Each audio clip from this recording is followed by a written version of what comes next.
عدت وفات جو ہے وہ 4 مہینے 10 دن ہوتی،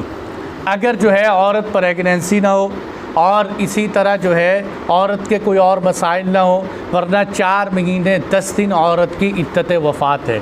اور یہ عدت وفات اسی وقت سے شروع ہو جاتی ہے جب خاوند کی وفات ہوتی، اور اگر اللہ کی شان خاوند کی وفات جو ہے وہ چاند کی پہلی تاریخ کو ہو جائے تو عورت 4 مہینے چاند کے اعتبار سے 4 مہینے 10 دن بھی عدت گزار سکتی ہے، چاہے وہ چاند کا مہینہ 29 کا ہو یا 30 کا ہو۔ اور اگر پہلی تاریخ کو وفات نہیں ہوئی بلکہ اور تاریخ کو وفات ہوئی ہے تو پھر عورت کو پورے 4 مہینے 10 دن گزارنے پڑیں۔ اور چاہے ایسا بھی ہوتا ہے کہ دیکھو بعض دفعہ خاوند کی ڈیتھ ہو گئی، عورت کو پتہ ہی نہیں چلا، 4 مہینے 10 دن گزرنے کے بعد عورت کو پتہ چلا میرا خاوند فوت ہو گیا، تو اس کی عدت گزر گئی۔ عدت کے اندر خاص طور پہ الگ بیٹھنا یہ ضروری نہیں ہے، چاہے پتہ چلے چاہے نہ پتہ چلے تب بھی عدت گزر جاتی ہے۔ اور باقی رہی یہ بات کہ عدت کے اندر کچھ پابندیاں ہیں، جیسے عدت کے اندر پابندی کیا ہے کہ عورت گھر سے باہر نہ نکلے بلا ضرورت، اور اسی طرح خوشبو نہ لگائے، زیب و زینت نہ کرے، چوڑیاں نہ پہنے اور خوبصورت قسم کے کپڑے نہ پہنے، سرما نہ لگائے، تیل نہ لگائے، یعنی زیب و زینت کے عورت کام نہ کرے۔ 4 مہینے 10 دن سوگ کے ہوتے ہیں، پتہ چلے کہ یہ سوگ منا رہی ہے عورت، غم میں بیٹھی ہوئی ہے، تو 4 مہینے 10 دن عورت اس طرح کے باقی اس کے علاوہ جو ہمارے معاشرے کے اندر باتیں بن گئی، مثال کے طور پر عورت چوڑیاں توڑ دے، تو چوڑیاں توڑنا تو کوئی ضروری نہیں، چوڑیاں اتار کے رکھ لے بندہ۔ بھائی چوڑیاں توڑنی ہے تو اتار کے کسی غریب آدمی کو دے دو، کیوں مال کا ضیاع کر رہے ہو، چوڑیاں توڑ دو۔ چوڑیاں توڑنے کا کہیں نہیں آتا، چوڑیاں اتار کے رکھ دیں۔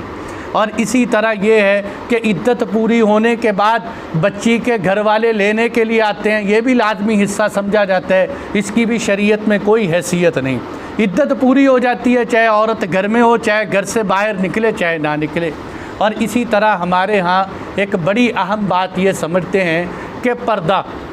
لوگ بڑی خاص طور پہ پوچھیں گے جی عورت عدت میں بیٹھی ہے وہ کس کس سے پردہ کرے،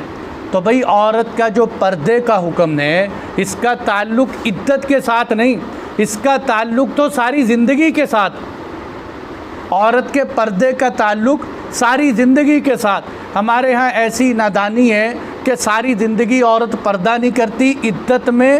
محرموں سے بھی پردہ کرتی ہے، اپنے جوائی سے بھی پردہ کرے گی اور جو ہے اپنے بیٹوں سے بھی پردہ شروع کر دے گی۔ خواتین کے فون آتے ہیں میں عدت میں بیٹھی ہوں، اپنے بیٹے سے بات کر سکتی ہوں کہ نہیں کر سکتی؟ عدت میں اتنا ٹھوس اور گاڑھا پردہ کرتی ہیں کہ جس کا حساب کوئی نہیں، اور عدت سے پہلے پردے کا حال ہی کوئی نہیں، اور جیسے ہی عدت ختم ہوئی تو ایسے لگتا ہے جیسے آج اللہ نے اعلان کر دیا کہ تم بخشی بخشائی کھڑی ہو جاؤ، اور آج کے بعد تمہارے اوپر سے پردے کے تمام احکامات اٹھا دیے گئے، اب گلی میں جاؤ، بازاروں میں جاؤ، چوکوں میں جاؤ، کوئی مسئلہ نہیں، کوئی حرج نہیں۔ میرے دوستو عدت کے اندر پردہ خاص کوئی جز نہیں، ہاں یہ ہے کہ چلو کم از کم عدت کے اندر پردہ کرے، شاید اس کی برکت سے اللہ ساری زندگی پردے کی توفیق دے،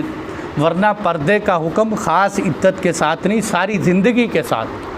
جن کے ساتھ نکاح حرام ہے ان کو محرم کہتے ہیں، جن کے ساتھ نکاح ہو سکتے ہیں وہ غیر محرم رشتہ دار ہوتے ہیں سارے۔ تو بھئی غیر محرموں سے پردہ کرنا ضروری ہے، محرم رشتہ دار۔ باقی جو جوائنٹ فیملی سسٹم ہے گھروں کے اندر جیسے ہمارے معاشرے میں، تو وہاں ایسے معاشرے میں اس بات کی اجازت ہے کہ عورت جتنا ہو سکے کم از کم گفتگو کرے اور اپنے چہرے پر کوئی چادر لٹکا کر یا اپنا گھونگھٹ لٹکا کر گھر کے کام کاج کرتی رہے، کوئی حرج نہیں، کم سے کم جو ہے اختلاط ہو غیر محرموں کے ساتھ۔ جی بھائی، اور کسی